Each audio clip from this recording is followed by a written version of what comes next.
အားလုံးပဲမင်္ဂလာပါဗျာနော်မြေဝင်ကျော်ကင်းရှော့နဲ့ကြိုဆိုပါတယ် PS2 stereo ခွေရော2မျိုး3 external head 3လေးပေါ့နော်ဂိမ်းဆက်အလုံးတန်လေးပေါ့နော် PS2 ဂိမ်း150ဝန်းကျင်ပါ external head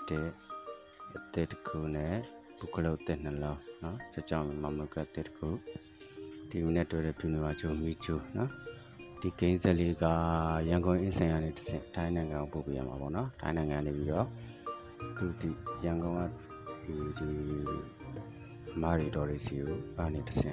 ထိုင်းနိုင်ငံကိုပြန်ပို့ပေးရမယ် PS2 ဂိမ်းဆက်အလုံးတန်းနေပေါ့နော်ဘောလုံးဂိမ်းခွေလေးစမ်းပြပေးထားတယ်ဗျာနော်ပြီးလို့ရှိရင်ဒီရတဲ့နဲ့ချိတ်ဆက်ပုံလေးပြောသွားမှာပေါ့နော်ငယ်တော့ဆော့ခဲ့ကြတဲ့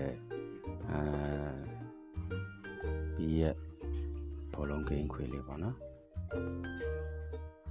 P2 P3 P4 ဂိမ်းဆက်နဲ့ပုံပစ္စည်းလေးတွေဆက်သွယ်ဆောင်ရွက်မိမြန်မာကျွန်တော်ဆိုရင်39933986ဖုန်းပိုက်ပါတယ်လီဗန်လေးအသေးလေးဆောင်ရွက်မိနေတာလေနော်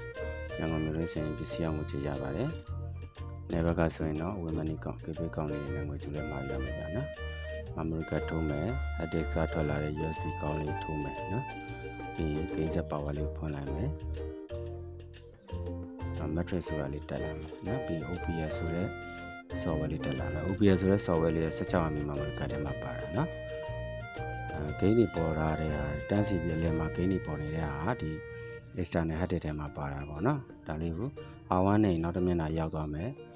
R1 နဲ့ရင်အရင်မျက်နှာကိုအရင်စာမျက်နှာကိုပြန်ပြမယ်ပေါ့နော်တစ်မျက်နှာစီဒါလို့သွားမှာ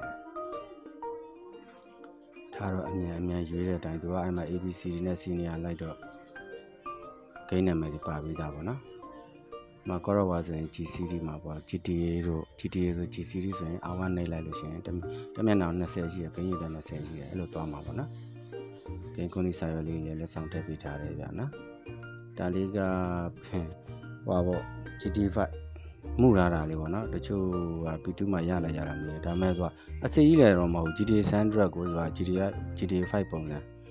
ပြန်လုပ်ပေးထားတာပေါ့နော်edit လုပ်ထားတဲ့ game လေးပေါ့ဆော့လို့မရဘူးလားဆိုဆော့လို့ရတယ်เนาะဒါပေမဲ့ GTA 5 6ဆော့မယ်ဆိုရင်တော့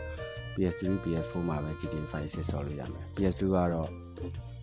ဘယ်လိုပြောရမလဲမူတာ GTA Sandra ကိုမူတာပဲရမှာဗျာနော်